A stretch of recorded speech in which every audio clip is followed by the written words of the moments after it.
À tous, aujourd'hui on se retrouve pour aborder les chapitres de français de cette année. Alors peut-être le titre de la vidéo et le principe aura pas trop de sens parce que comme vous le savez le français ça change d'une année à l'autre. Mais c'est pour vous dire un peu on va dire les méthodes entre guillemets et comment on a abordé les divers chapitres.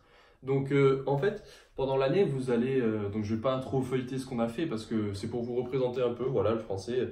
C'était un peu aussi des polycopiés en fait, vous avez l'impression peut-être que c'est pas beaucoup pour une année de français où il y a 3 œuvres à étudier. Mais en fait, dans une pochette plastique, c'est parfois des trucs où il y a 5 ou 6 pages. Donc c'est quand même assez conséquent. Et voilà, donc pour le programme de français, en fait, au début, on a fait une présentation de l'amour. Parce que nous, c'était le thème de l'amour, notre année. Et donc voilà, on a fait présentation de l'amour, qu'est-ce que l'amour, l'histoire de l'amour, etc. Donc on va dire des généralités sur l'amour. Après, on est rentré plus en détail et on a abordé les 3 œuvres. Alors, dans quel ordre? On a fait en premier le banquet de Platon. Ensuite, on a fait le songe d'une nuit d'été. Et on a terminé avec la Chartreuse de Parme. Donc ça, c'était nos 3 œuvres qui étaient imposées au programme. Donc si j'ai un conseil déjà à vous donner, c'est de lire vos œuvres pendant les vacances. Attendez pas à la rentrée où vous dites pas oh, c'est du français, j'ai pas envie de lire les œuvres. Non, le français c'est super important, ça peut vous faire gagner beaucoup de points à l'épreuve. Et ne négligez pas le français ou ne négligez de toute façon aucune matière en prépa. Après, à partir de là, vous allez en fait aborder les œuvres, mais vous n'allez pas les lire en cours ou... vous allez... En fait, quand vous allez arriver en cours, la prof va partir du principe que vous connaissez vos œuvres, que vous les avez lues, que vous savez de quoi ça parle, et elle va attaquer, c'est pas le bon mot, elle va aborder plutôt sous divers angles votre lecture. C'est-à-dire, elle va dire, voilà, on va parler de l'amour, mais par exemple l'amour-passion. Donc l'amour-passion, dans tel livre, on le voit sous telle forme, telle forme, telle forme, telle forme. Après, il y a l'amour incestueux, telle forme, telle forme, telle forme. Après, il y a les différentes formes d'amour, donc telle forme, telle forme, telle forme.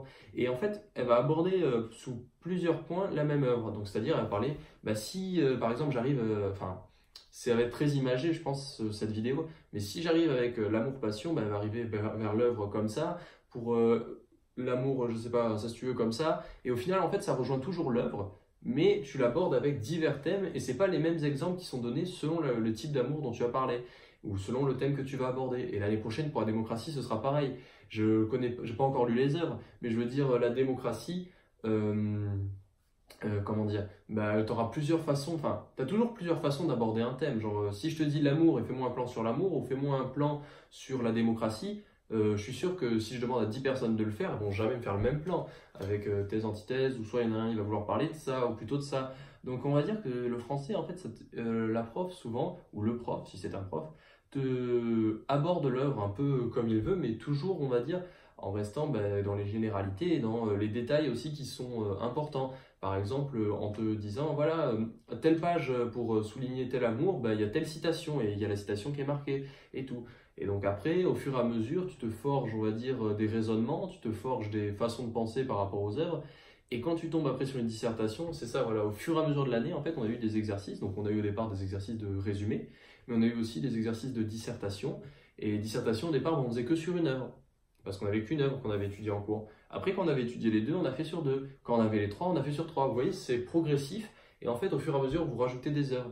Après, je vous cache pas que parfois, il y a des exemples qui reviennent plus souvent que d'autres. Je veux dire, tu as des exemples d'un certain livre qui peuvent être plus pertinents à réutiliser, même si le contexte change un peu, ils sont assez neutres et assez pertinents pour être utilisés sous divers angles. Mais vraiment, le français, c'était, voilà, je vais pas vous lire, comme je vous ai dit, les chapitres qu'on a fait parce que je peux feuilleter comme ça, mais je vais vous dire, par exemple, voilà, présentation du thème de l'amour, c'est ce que je vous ai dit. Enfin, ça n'aura pas trop de sens, je veux dire. Après, on a vu des méthodologies de dissertation, éléments d'introduction, je sais pas, auteur, contexte et présentation de l'œuvre. Voilà, ça restait encore dans le général. Voilà, quelle philosophie de l'amour? Le banquet. Voilà, et vous voyez, on attaque quelle philosophie de l'amour. Ensuite, parlez-moi d'Eros, les liens entre amour et parole. Vous voyez, c'est ce que je vous dis. C'est, par exemple, là, c'était 2 thèmes qui ont traité le banquet de Platon. Mais on a abordé plutôt l'œuvre sous 2 angles différents. Et chaque angle a mené ses propres arguments et ses propres exemples. Et chaque exemple nous a permis ensuite de nous forger, on va dire, une culture du français. Enfin, français dans le sens culture des œuvres. Et cette culture des œuvres, c'est celle que tu dois après ressortir pendant les concours. Donc voilà, je pense avoir fait le tour de tout ce que je voulais dire par rapport au français parce que j'ai pas grand chose de plus à rajouter ou d'autres choses à vous lire. Ce sera en fonction bien sûr des œuvres de l'année prochaine ou des œuvres de l'année pendant laquelle vous êtes, ainsi que la manière dont elles vont être abordées, les exemples qui sont les plus pertinents à ressortir. Mais vraiment, En fait, la première année de prépa, voyez pas le français comme quelque chose de facultatif. Déjà, aucune matière n'est facultative en prépa, comme je vous l'ai dit. Et vraiment, le français, il faut pas vous dire, oh, c'est une année blanche parce que ce thème, il tombera pas l'année prochaine, donc je fais rien cette année, je lis pas mes œuvres, c'est tranquille. Non, non, non, faites-le sérieusement comme si c'était votre année d'examen, parce que comme ça, vous allez acquérir des méthodes, vous allez acquérir des raisonnements, des méthodes pour la dissertation, méthodes pour le résumé. Et en fait, c'est un peu comme une année d'entraînement, certes, mais il faut que vous entraîniez à pratiquer les méthodes. Comme ça, vous allez arriver en deuxième année, et là, vous allez aller encore plus vite parce que vos cours se finissent en mars. Mais vous aurez déjà des méthodes, vous avez fait peut-être, moi j'ai fait l'amour, mais ceux qui iront en deuxième année en MP ou PSI, et bien eux ils auront des méthodes pour, comment dire, pour la démocratie, ben, ils auront déjà les méthodes de l'amour. Il faudra adapter le thème, c'est sûr, mais je veux dire, une dissertation, ça reste une dissertation.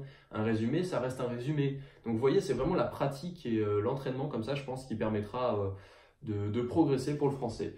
Donc je vous souhaite à tous de passer une bonne soirée, travaillez bien et on se retrouve demain. Ciao tout le monde!